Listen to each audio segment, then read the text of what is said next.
بسم اللہ الرحمن الرحیم۔ ناظرین صبح سے میں اقبال جو ناظرین، پاکستان کے اندر جو صورتحال چل رہی ہے وہ ابھی تک تاحال برقرار ہے کہ ایک طرف رسہ کشی یہ ہے کہ این آر او ملے اور وہ این آر او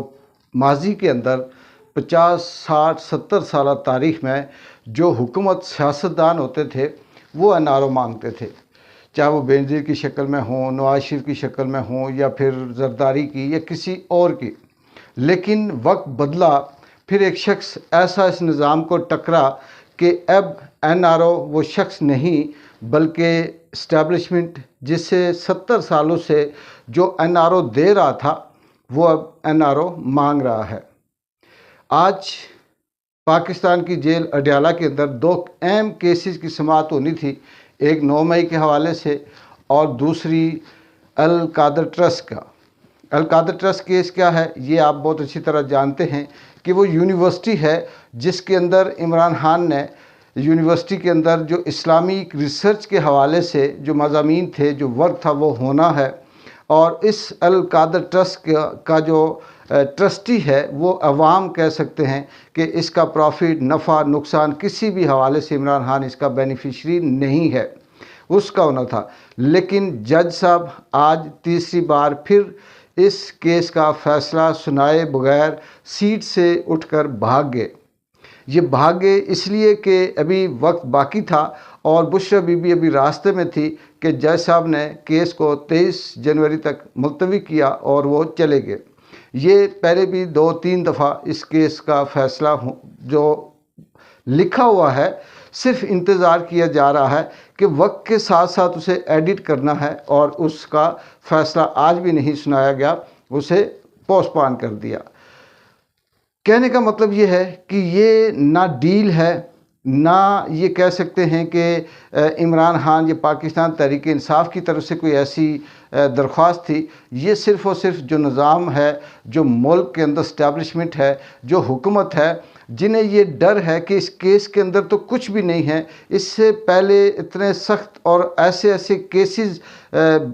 بوگس قسم کے نکلے کہ جنہیں یہ کہتے تھے کہ اب اس کے بعد عمران خان کے بچنے کا کوئی چانس نہیں ہے، چاہے اس میں سائفر ہو یا پھر 9 مئی ہو یا کوئی اور اس طرح سے کیسز ہوں، کیونکہ 250 سے زیادہ کیسز عمران خان کے بقول خود 280 کیسز اس کے اوپر ہیں، اور ان میں سب کے سب وہ ایسے ہیں کہ دشمنی، بغض اور سیاسی بیس پہ بنائے گئے۔ یہ کیس بھی اسی طرح کا ہے۔ اس القادر ٹرسٹ کیس کا جو بینیفیشری ہے، نہ وہ عمران خان ہے، نہ وہ القادر ٹرسٹ ہے، نہ اس کے رشتہ دار ہیں، نہ اس کی کوئی فیملی ہے۔ یہ ساری کا سارا اس ملک کا، اس عوام کا اور اسلام کی خدمت کے اندر یہ جو انویسٹمنٹ ہوئی ہے وہ ہوئی ہے، اور بلکہ وہ جو 190 ملین پاؤنڈ جو ہے وہ اس وقت بھی سپریم کورٹ کے اکاؤنٹ میں ہے یا حکومت کے اکاؤنٹ میں ہے، ان کا بھی عمران خان کو کوئی فائدہ نہیں ہے۔ لیکن فیصلہ سنایا اس لیے نہیں جا رہا کہ بار بار یہ کہا جا رہا ہے کہ اسے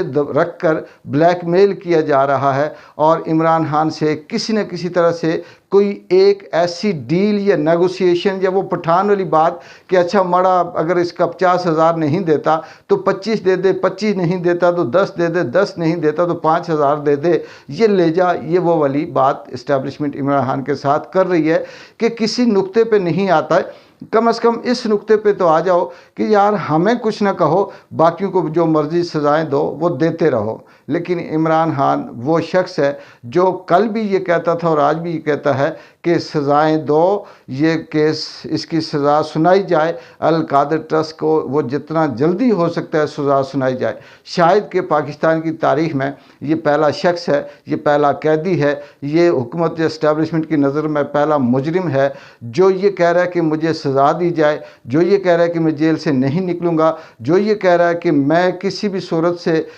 کیسز جو ہیں وہ عدلیہ کی فیصلوں کے بعد میں نکلوں گا باہر، جبکہ اسے پتہ ہے کہ چاہے وہ عدلیہ ہو، ججز ہو، پورے کا پورا نظام اس کے خلاف ہے۔ یہ القادر ٹرسٹ کیس کا کیس آج ڈیلے ہو گیا۔ دوسری طرف جو اسٹیبلشمنٹ ہے، ان کو جو سب سے بڑا خطرہ یہ ہے، جیسے کہ یہ کہتے تھے کہ امریکہ میں